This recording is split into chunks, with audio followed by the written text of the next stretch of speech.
outlet syndrome. So let's get started. Okay, thank you so much, Mia.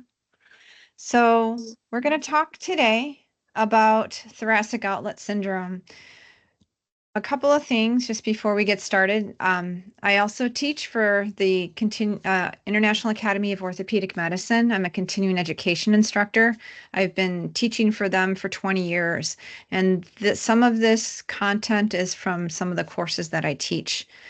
I also am the hand therapy consultant and instructor for MedBridge Education, and there are several courses on thoracic outlet, so into much more detail available on MedBridge. What we're going to cover today is we're going to look at the two types of what we call disputed neurogenic thoracic outlet. So thoracic outlet is something that's very poorly understood both from physicians and from therapists. You know, some people believe that it exists, other people believe that it doesn't. And we're going to talk about why that is because a lot of the objective tests are negative. And we're going to look at the two clinical presentations. Compressors are patients that have their symptoms when their arm is overhead. Releasers have their symptoms at night. When they go to bed at night, they wake up with their symptoms. We're also going to look at clinical testing for TOS. We're going to go through the ROOS test, also known as the elevated arm stress test, the Cyriax release test, and then a test to look at the mobility of the first rib called the cervical rotation lateral flexion test. So when we think about the different gates which we're going to go through that the brachial plexus travels, we're going to see how different issues are going to cause different presentations with your exam. We're going to look at how the first rib and the scapula and the back of the shoulder and trunk can all contribute to adverse neural tension in the upper extremity. So let's start first. So the first piece today is going to go through understanding what it is and the evaluation techniques. And then in 2 weeks, when we meet again, then we're going to be going through how to treat it. So what are our treatment techniques? So when we look at the history of thoracic outlet, it was first described by Coote in 1861. And then you really don't hear a lot about it until 1956. Pete and colleagues describes this as a spectrum of conditions caused by compression of the brachial plexus, so the nerve involvement, the arterial subclavian artery, as well as venous involvement in subclavian vein. So the brachial plexus, subclavian vein, and artery all travel together, and we're going to see that through those gates of the thoracic outlet. Cadaveric studies suggest up to 90% of the population have what's considered abnormal anatomy of the thoracic outlet. So we may have a lot of variability in this area from person to person, but we also have the complication of movement. You know, everything may have nice space when your arm is at your side, but that may change when the arm is overhead. So these gaits that we're going to talk about are dynamic.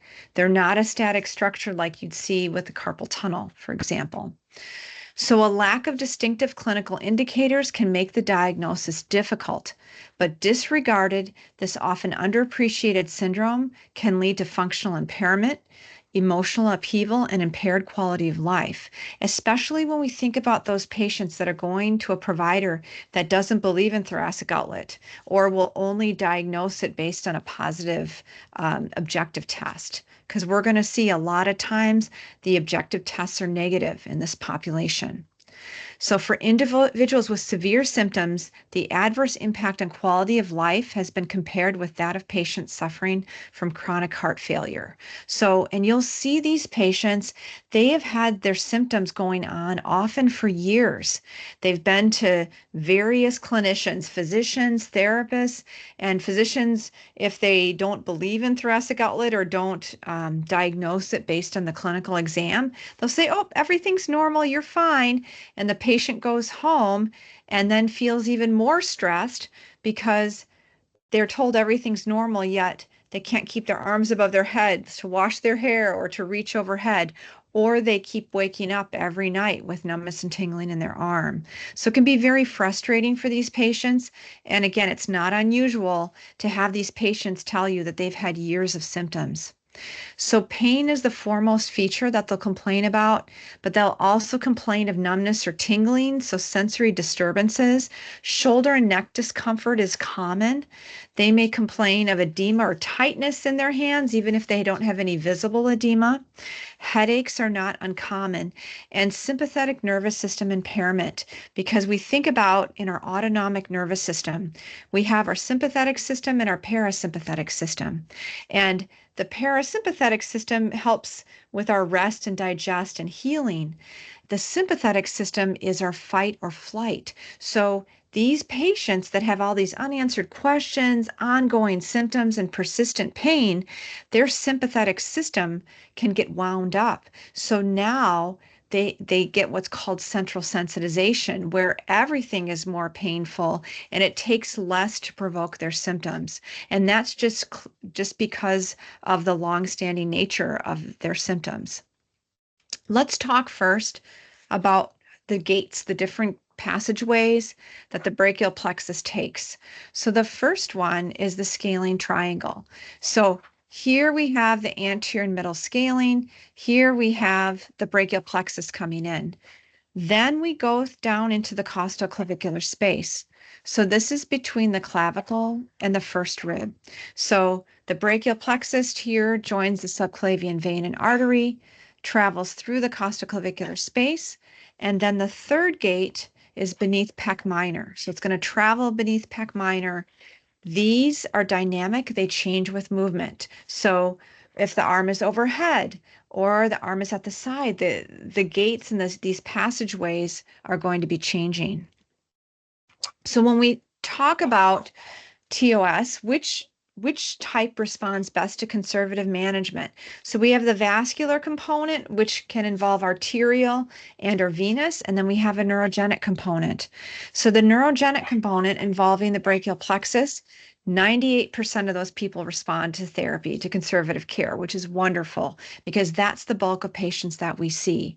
When we talk about more vascular, that is normally caused by a structural lesion. It's easier to define because what we see is we see patients with vascular issues, like if they have an arterial TOS, often we don't see them in therapy because it's identified right away by an arteriogram. They have surgery and we end up not seeing them. We see those patients with brachial plexus involvement, neurogenic, and sometimes they have a component of venous TOS.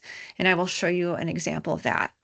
So incidence, the types of TOS. So this was a study published in 2021.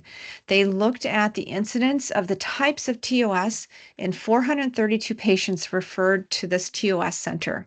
So 82% had neurogenic TOS. They presented with proximal pain and distal nerve symptoms.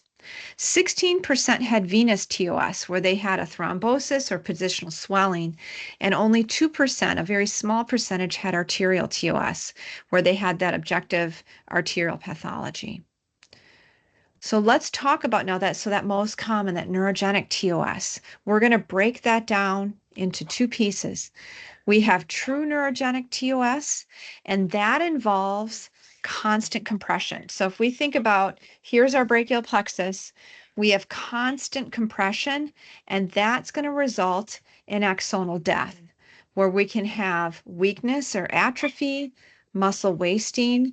Sometimes patients have a cervical rib present. Not always. Not everyone with a cervical rib has TOS. So surprisingly, only a small number of patients with the cervical ribs have TOS. And their EMGs are going to be positive. They're going to show axonal loss because they have true axonal compression, because it's a constant compression. The other type of TOS we refer to as disputed neurogenic TOS, and that is intermittent either compression or intermittent tension or traction. Because it's intermittent, the axons remain healthy so that the patient's EMGs are typically negative.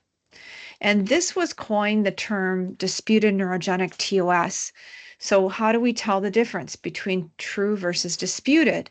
That when definitive electrophysiologic anomalies are absent, so when their EMGs and nerve conduction velocities are normal, symptomatic TOS is diagnosed using clinical tests, which we're going to go through, and that's referred to as disputed neurogenic TOS. That term, disputed neurogenic TOS, this was published in 2014. Dr. Richard Sanders, who does publishing and a lot of surgery for TOS, said that term is losing favor as the term implies that the patient's conditions are not real. I would have to beg to differ, though, looking at the literature right now.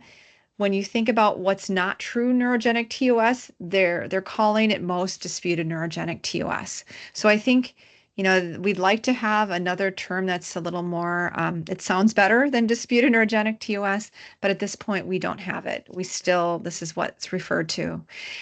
This was a quote from Dr. Loulan. He's a French surgeon. He said, "There's no doubt in our mind that these subjective types of TOS are real conditions." You'll find other names for disputed neurogenic TOS in the literature. Sometimes it's called nonspecific, postural, assumed TOS, symptomatic, or subjective. Looking at those, I feel like disputed neurogenic TOS sounds actually better. But when we think about our disputed neurogenic TOS, the most common cause is traction, but the traction is intermittent. It's not constant. So while the outside of the nerve, the epineurium and the vasa nervorum that supplies it is affected, because it's intermittent, the axons are saved. So our EMGs and nerve conduction velocities are typically going to be negative in this population. So an EMG is going to be great to rule out a focal thing like a cubital tunnel, but for disputed neurogenic TOS, they're typically negative. When we look at the brachial plexus, so here we have the upper, middle, and lower trunk, and here's our clavicle coming across, and here's our first rib in gray. What we see is the C8T1 nerve root is going to come down, and it's going to come over that first rib. So it's going, that lower trunk, which results in turning into the ulnar nerve, that C8T1, that is going to be affected most. So what we end up with, the clinical presentation, is patients end up with more ulnar nerve symptoms. So the lower plexus is affected 80% of the time. So patients will present most commonly with ulnar nerve. So think about that with your patient that comes in with cubital tunnel or numbness and tingling in the ring and small fingers. I automatically go up here and I want to test out to make sure there's not something going on in the thoracic outlet region. So the ulnar nerve is the one to keep an eye on most. Patients do sometimes present with median or radial nerve symptoms, but it's most commonly going to be seen in the ulnar nerve.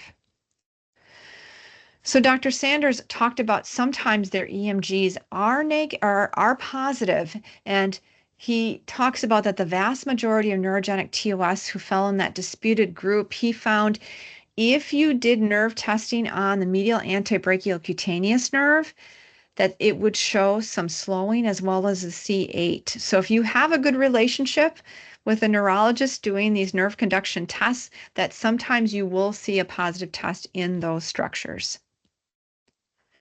So when we talk about disputed neurogenic TOS, we have compressors, and those are people that complain of their symptoms when their arm is overhead.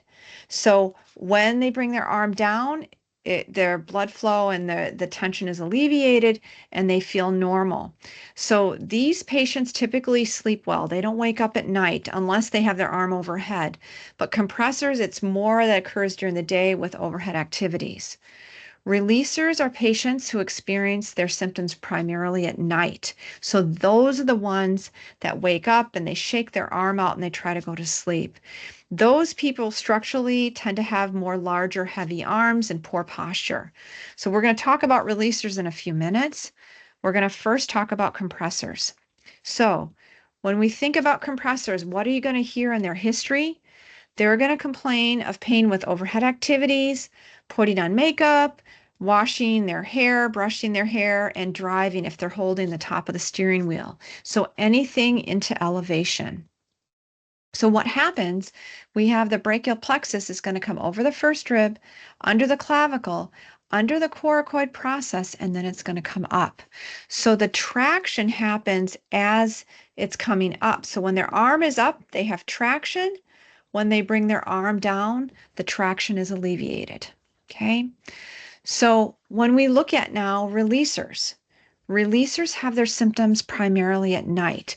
So here they have some downward tension on their nerve all day long because they have poor posture, their scapula may be depressed or downwardly rotated. And what happens, there was a study done that Clark did back in 1992 that showed if you stretch a nerve more than 8% beyond its resting length, so just a tiny bit of stretch, that causes venous pooling in the vasa nervorum, and that can cause venous congestion in the nerve. So just a little bit of traction can have adverse effects on the nerve. So what happens is these patients, they have this downward tension on the nerve all day long. When they go to bed at night, that tension is released, and it takes about 5 to 6 hours for that blood flow to return. So what happens when the blood flow returns, the axons fire and they experience their numbness or tingling.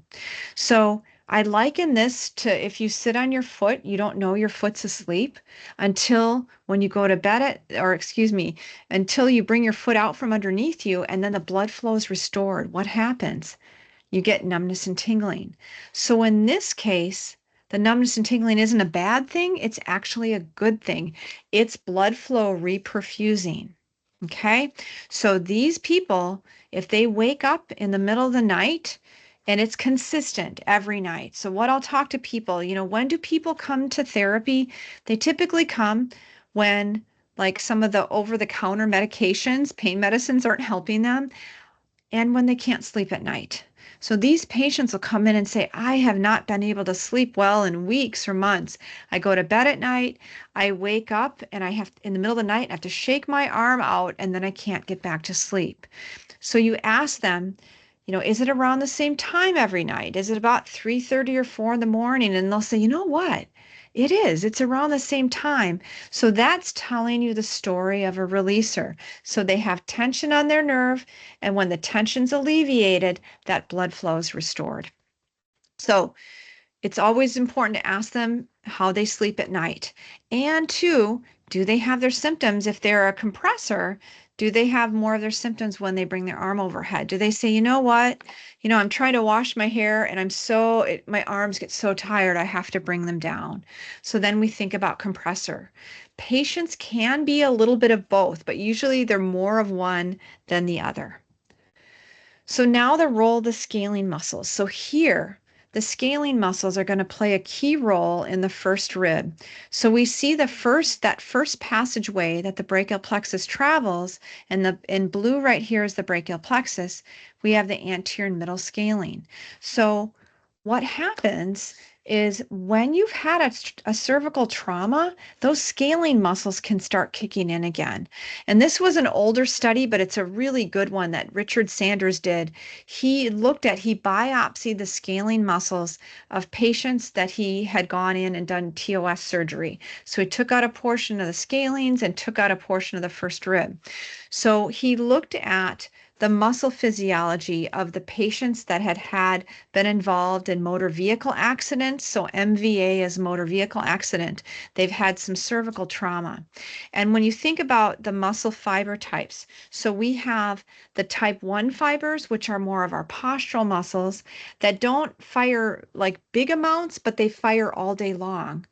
Then we have our type 2 fibers, and our type 2 fibers are those that they go on and they shut off. So if you're going to kick a ball, the type 2 fibers kick in and then they shut off so that they are electrically silent. And every muscle has both types of fibers in it.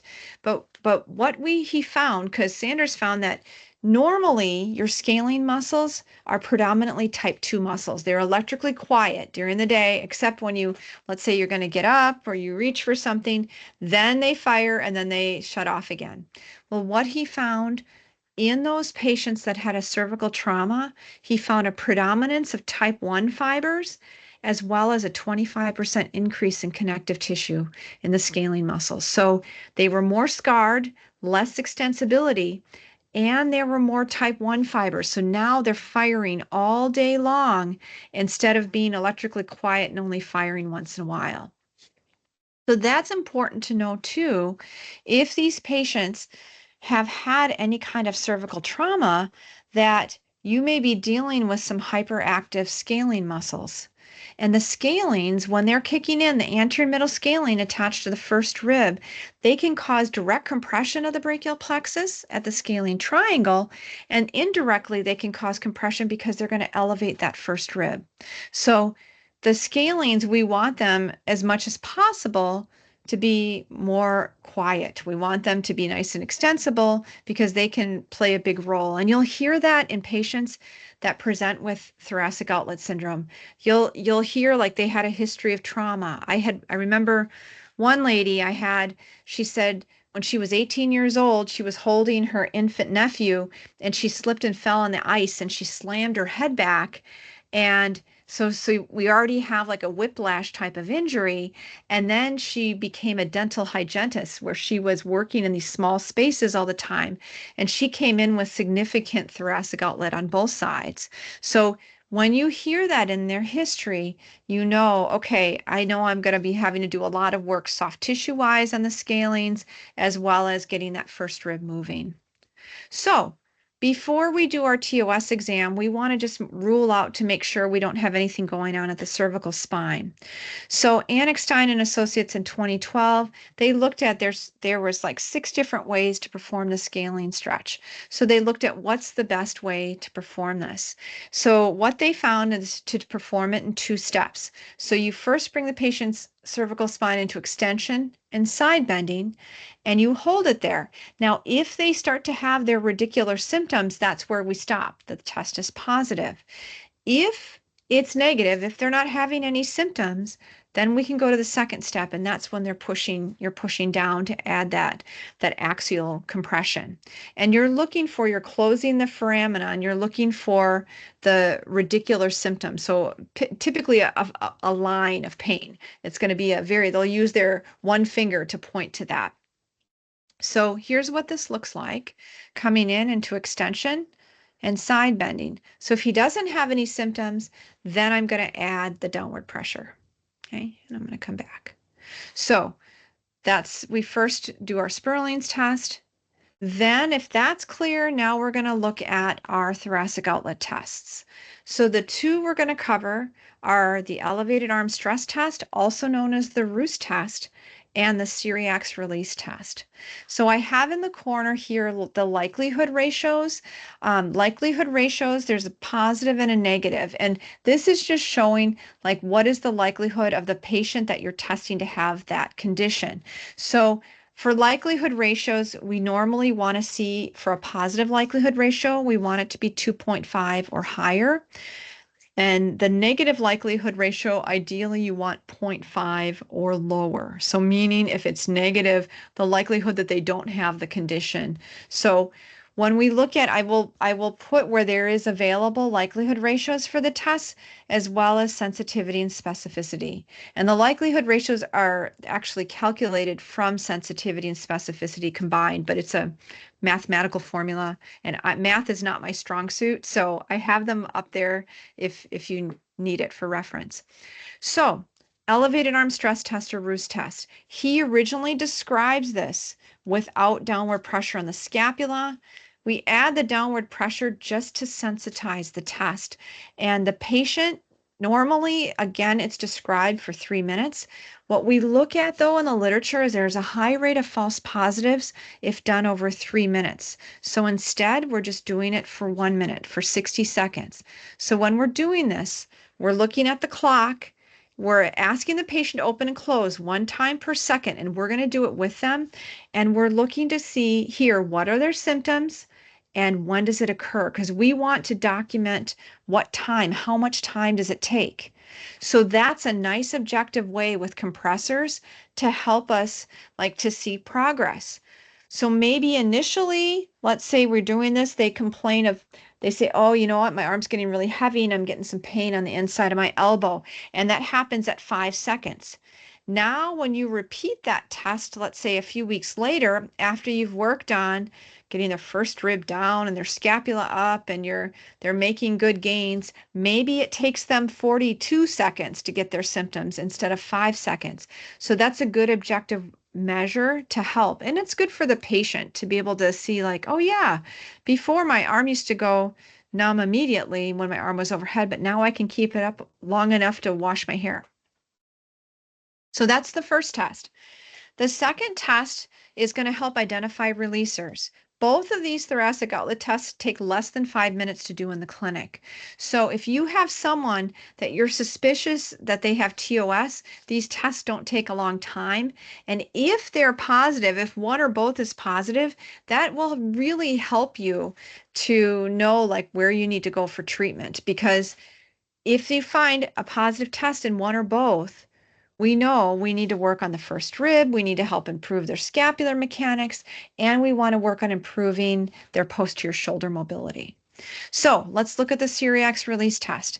The Cyriax release test comes from Dr. James Cyriax, and he was an orthopedic physician in Great Britain who gave therapists a lot of tools as far as differential diagnosis as well as for treatment. So what we're doing here, so when we think about with our releaser, so I'm going to here's my giant scapula here. And here is the clavicle, here's the first rib. So my brachial plexus is coming over the first rib underneath the clavicle. Okay, so it's under tension now. These are patients that have big, heavy arms. They have tension all day long. Okay, so what we're doing here with the release maneuver is we are going to alleviate that tension. We're going to come up and alleviate that and see if that reproduces their symptoms. Remember, with this population, they're going to get their symptoms at night. So we want to try to make this go a little faster because when they go to bed at night, they're horizontal. This is instead a direct unloading. So you can either grasp at their elbows or you can grasp along their lateral scapular border underneath the axilla to come up. And I'll show both in the video, but we're trying to unload. So we want to take the stress off the scapula to unload the brachial plexus and see if that reproduces symptoms. Because what it'll cause, if it's under tension, is you should see that they're going to get their symptoms. So you're going to watch the clock and you're going to note what their symptoms are. So Jean-Michel Brismé and his associates back in 2004 looked at this, the Cyriax release test, and found that 1 minute was a sufficient amount of time to do this test. You can do it up to 3 minutes, but 1 minute was sufficient. So we think about the Roos test or elevated arm stress test is a 1 minute test. The Cyriax release is a 1 minute. So here's what this looks like. So we're coming in, we're unloading. Here, you want your patient to stay completely relaxed. So they stay there in that position, and then you're watching the clock and you're waiting to see, does that produce their symptoms? The alternate method that you can do, which I think again is a little bit easier, especially if you have somebody with, again, big heavy arms, and if you're not a really big person, because like I don't have big arms, so I come in, I lock my elbows by my trunk, and then I pull up and I hold that.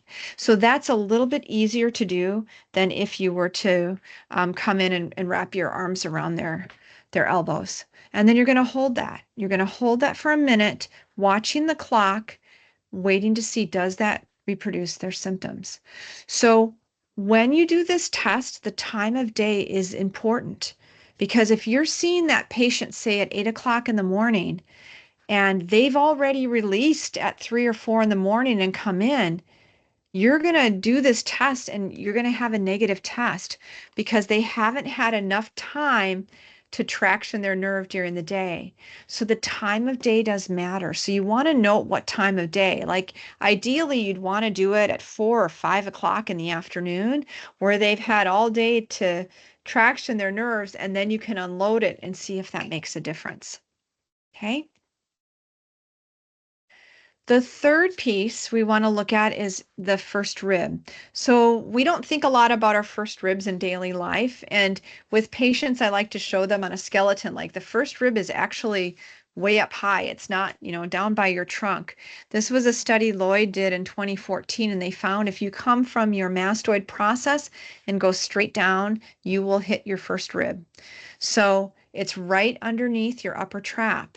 And that rib can become elevated. So it can be a hard end feel when you're pushing on that first rib because it's sitting right underneath the upper trap. And patients will come in sometimes and say, oh, it's a rock in here. It's a rock. Well, it is a rock because if their rib is elevated, it's bone that you're palpating. So it sits underneath the upper trap. And what you'll sometimes see is this fullness in the supraclavicular space. So here we have the scalenes coming down, pulling that first rib up. The history with this patient, he had shoulder instability and had a stabilization procedure, but he always had this ongoing pain in here because his scalenes had kicked in and they had compensated because of his lack of stability at the shoulder, and that had elevated his ribs. So you can see definitely a difference on that side versus the opposite. So we're going to go through two tests for the first rib. One is called the Lindgren's test or the cervical rotation lateral flexion test. To be able to do this test, the patient must have at least 20 degrees of side bending. Okay. When we're doing this test, we're looking at, it's a mechanical test to look at the mobility of the first rib. And what we're going to be doing, it's a combination of we're looking at rotation away from the side you're testing, followed by side bending. So what you're going to do here is if we're testing here, we're testing his left first rib. So my elbow is going to be on the front of his shoulder so I don't have him cheating with rotating his trunk. And then my opposite elbow is going to be behind. So I've got the side I'm testing, that elbow's in front. The opposite side, the hand is behind. I am going to bring his head into end range rotation and hold that there. That's the first step, the contralateral rotation. So rotation away from the side I'm testing. Then I'm going to side bend. So I'm going to bring his ear down to his sternum. And what I'm looking for here is I'm looking to see, is there a limitation with the motion? So Phil Sizer and associates did a study looking at that cervical rotation lateral flexion test. And they looked at that and found it's easy to perform. It takes a little practice, but it's not too hard to perform, but it's a safe test to evaluate for the presence of an elevated rib. So I'm going to go through the mechanics of this first. So in this picture, I am the transverse process of C7, and here, the arms you see here are the first rib. So if I'm going to come in and I'm going to test normal mobility here for the first rib, is I should be able to rotate completely away from the side I'm testing and side bend without having a restriction. So when it's elevated, I'm going to back this up again. I'm going to show normal motion and I'm going to show when it's limited. So here coming in, when there's normal mobility, I can side bend away and I can rotate away and side bend and not have a limit. When there's a limit, so watch the difference. So this first piece, when I come down, I have no restriction with a side bend. Now, the second piece, now we have the rib elevated. So I'm going to show the difference. Now the rib is elevated. I'm going to rotate, and now I'm going to be limited with that side bending. So the limitation with the side bending is what's going to tell us that we have an elevated first rib. Now, if your patient is there's too much muscle guarding, they're fearful of having somebody move their head like that, there's an alternate test called the spring test that we'll do. So here coming in, I'm testing his left side. So the side I'm testing, I have the elbow in the front of his shoulder. I go to end range and then I side bend. I'm looking at the excursion and end feel. I should have an empty end feel. I should be able to go without restriction. When the rib is elevated, I'm going to have a limit. So I'm just testing side to side. I always test the uninvolved side first. I go to the end of the range, and you can see he's got a little more of a limit here. I'm going to back up so you can see the other side here. So here I can go down fairly far, about 50% of the range. Now let's look at the other side. So then when I do the right side here, okay, I come in here, my hand's behind his head. I rotate away. I'm testing his right first rib.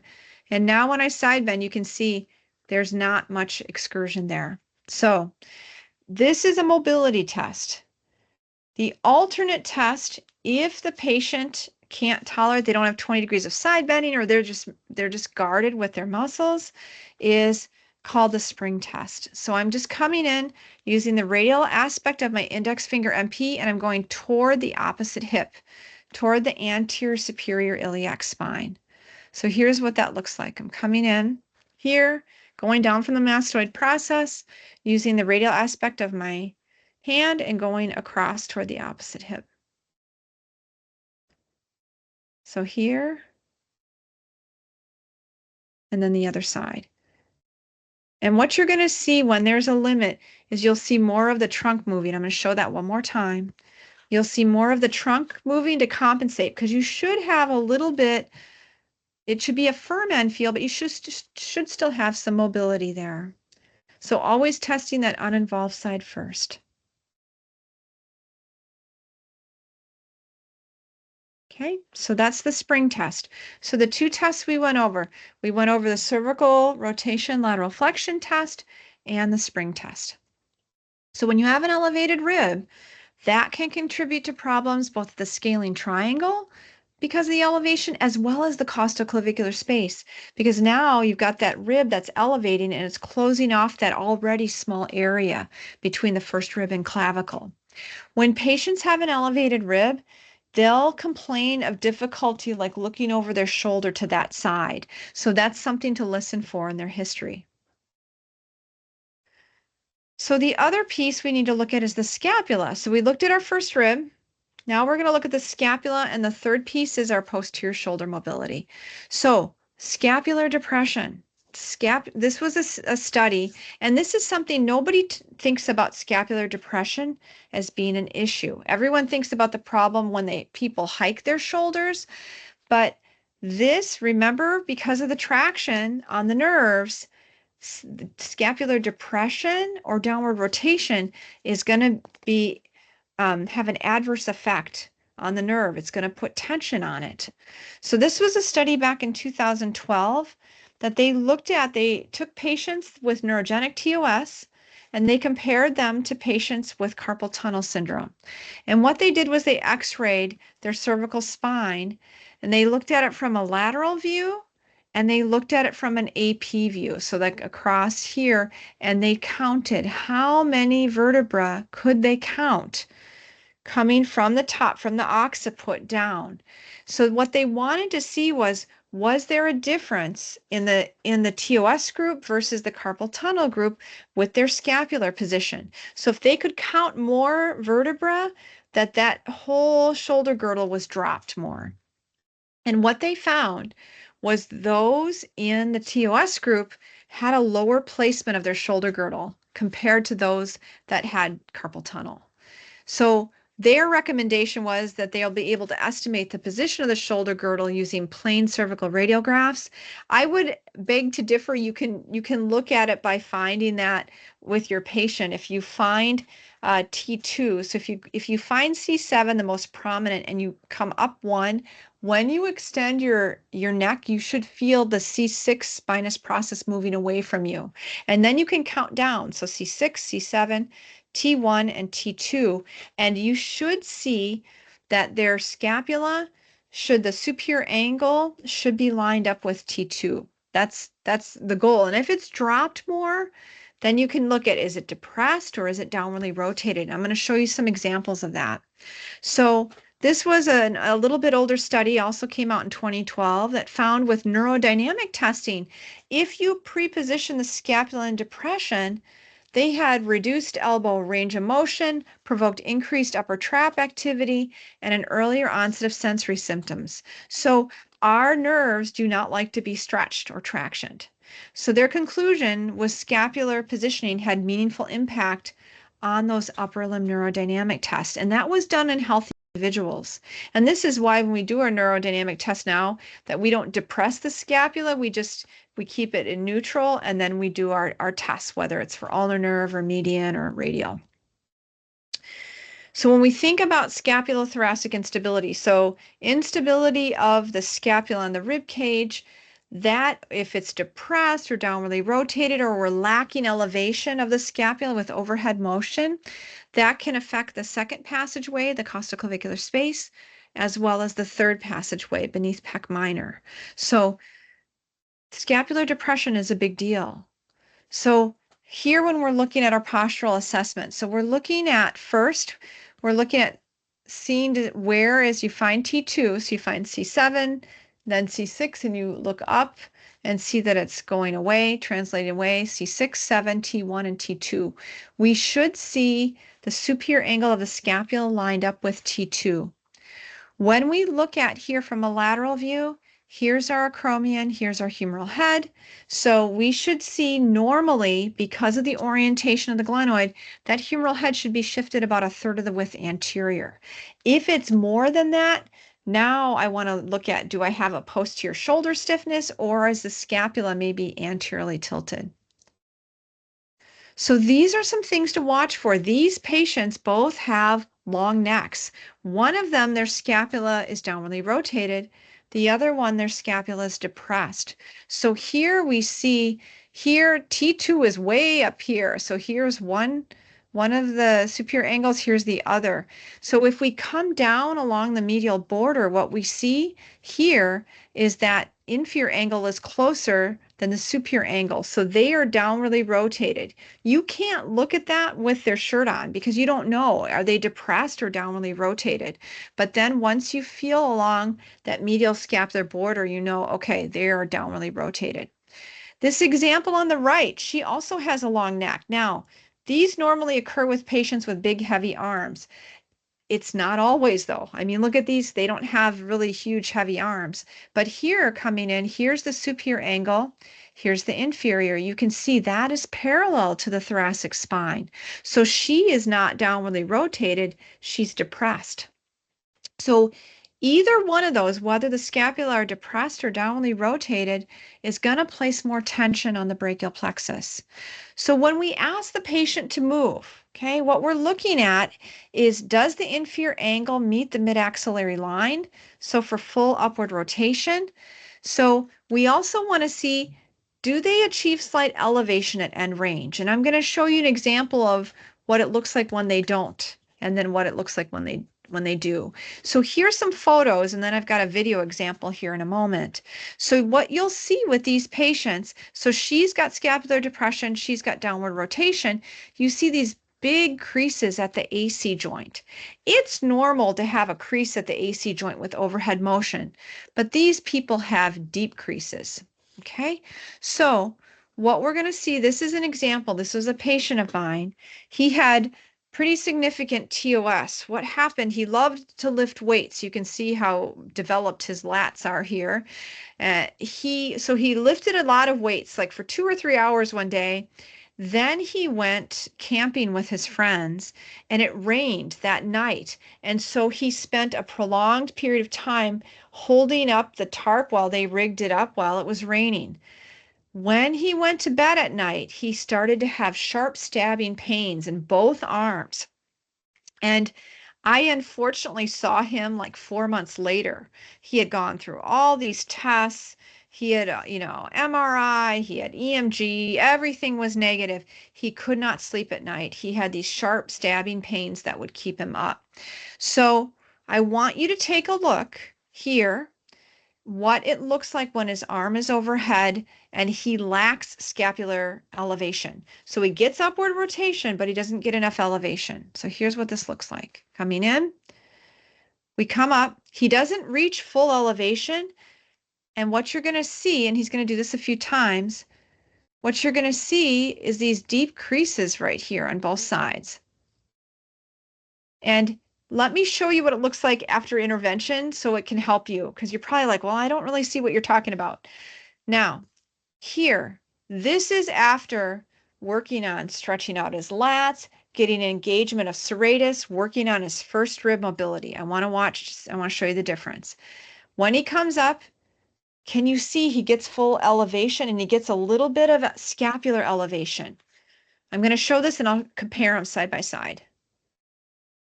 You see that little bit extra. The cue we give is I want you to lead with your armpit to come up, and that's going to open that costoclavicular space, and that's going to help alleviate the tension on his nerves. Okay, I'll show it side by side now. So here and here. So here he doesn't get to end range. Here he gets to end range, and we see that little bit of scapular elevation. Okay. So here his lats are pulling down and kind of tethering everything, and his arm is moving separately. Here his scapula is supporting his arms going up. So that's what we're going to talk about in 2 weeks. We're going to talk about how do we help facilitate that, because we want to have that scapular elevation so we're not constantly tractioning the nerve. You can see this pattern in compressors or releasers, and he was actually both. He had compressor symptoms and releaser symptoms. So what I'm going to do, I have just a few questions that we're going to go through, and then we're going to finish for today. When we meet in 2 weeks, we're going to be going through and we're going to talk about the treatment, what we need to do, how do we address these problems. Today, the goal, I wanted you to be able to identify when someone's having adverse neural tension, because sometimes their symptoms are very vague. So we want to help objectify them, what questions to ask in the exam, and then what do we do with our exam? What are the things we're looking at? So for these questions, I think it would be easiest if someone just wants to say it out loud, if they want to take themselves off mute. So there's 43 people in here, so I think that'll work better than raising hands. So a patient complains of awakening with numbness in the entire arm on a regular basis at night. Which test would help objectify these complaints? So would the Ciriax release test be good? The Sperling's test, or the elevated arm stress test, or all of them? Which one is very specific to looking at for those patients that wake up every night with their symptoms? What do you guys think? Feel free to just, hey, thank you. Brave soul. Yes, the Ciriax release test. So we always want to ask, how is the patient sleeping at night? If they're continually awakening every night, this test, remember, the time of day matters that you do it, because you may have someone that you think, oh my gosh, they're totally a releaser, that they come in, they've got big heavy arms, they have a sedentary job, they wake up every night with their symptoms, but it's only 8 in the morning and you test them, it'll be negative because they've already released. So the time of day matters. Ideally, you'd want to test them in the afternoon after they've had some time to put some traction on their nerves. Okay, next question. Which statement most accurately describes the characteristics of disputed neurogenic TOS? So we have nerve compression is constant, positive EMGs, intermittent traction, or absent sensation. Which one? I will go with Intermittent A. Nerve compression is constant. So with true neurogenic TOS, the nerve compression is constant. But with disputed neurogenic TOS, it's intermittent. So it can be either intermittent compression or intermittent traction. So the answer for that one is going to be C, because it's intermittent. So think about the patient that reaches their arm overhead. So they reach their arm overhead, they've got traction on the nerve, they bring their arm down, and the traction is alleviated. Okay, so because it's intermittent traction or intermittent compression, that these people, their axons are still healthy, because it's just the vasa nervorum and the venous congestion and the epineurium that's involved. If you'd have a constant compression, now we would be dealing with the true neurogenic TOS. That those are the people that have axonal involvement. Those would have the positive EMGs typically. Okay. All right, let's go to our next one. So the brachial plexus passes through all of the gates except. So we have beneath pec minor, between the middle and posterior scalene, the costoclavicular space between the first rib and clavicle, and between the anterior and middle scalene. So which one, what do you think? B. B. Correct. B, that's it. So it travels between the anterior and middle scalene. So the posterior scalene attaches to the second rib, not as much involved as the anterior middle scalene. Exactly. Good job. Okay. Which peripheral nerve is most commonly affected with disputed neurogenic TOS? So median. C. Ulnar. Yes, thank you. Ulnar nerve. So when you have your patient that's coming in with cubital tunnel or numbness and tingling in the ring and small fingers, those, especially those, but everybody you want to screen, you want to make sure you do your TOS tests. And remember why? Because we have here, we have the brachial plexus going over the first rib, and that lower trunk is most susceptible. So now we have that traction, and that lower trunk is going to be most affected. Excellent. Good job. Which test assesses the mobility of the first rib? So is it the elevated arm stress test or Roost test, the Cyriax release, the supraclavicular pressure test? Probably not, because we didn't even talk about that one, right? Or the cervical rotation lateral flexion test? D. D. E. Correct. Yep, D. You got it. That's right. So if we're testing the right side, we're going to rotate left, and then we're going to side bend. And we want to see, ideally, if the rib is in a normal position, you should be able to maintain that rotation and side bend without an issue. If the rib is elevated, you're going to rotate and you're going to side bend and you're going to run into a block. It's going to be limited, and it's going to be a hard end feel compared to their opposite side. Get it, if you have a chance between now and in 2 weeks to practice that, I think it's helpful. There's a lot of first ribs that are elevated out there, a lot.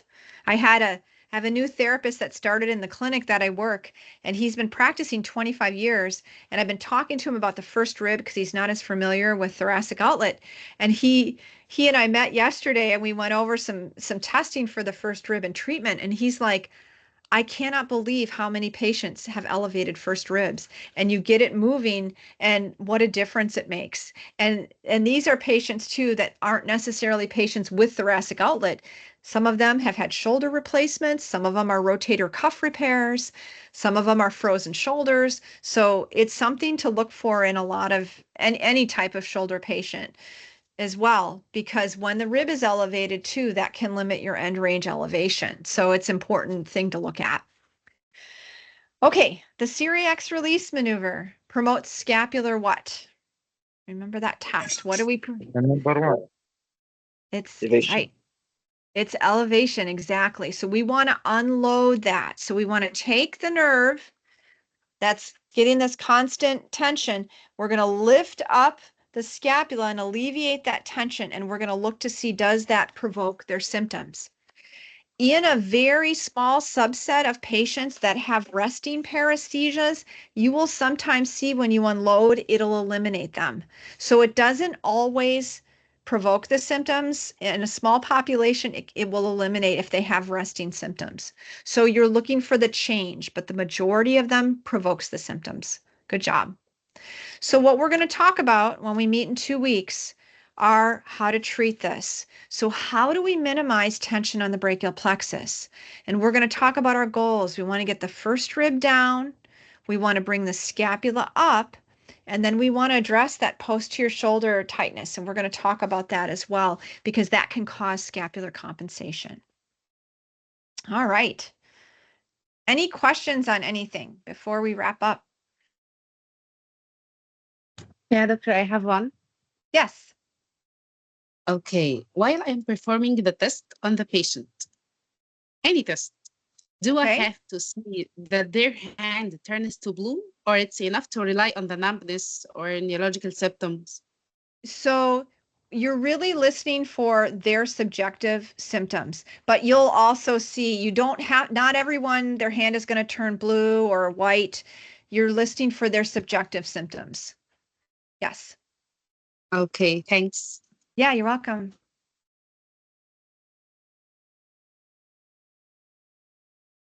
Any other questions? Okay, since no one have question, thank you, Dr. M, for the amazing lecture.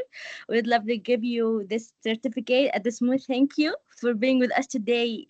We really appreciate your time. Like we really enjoyed it.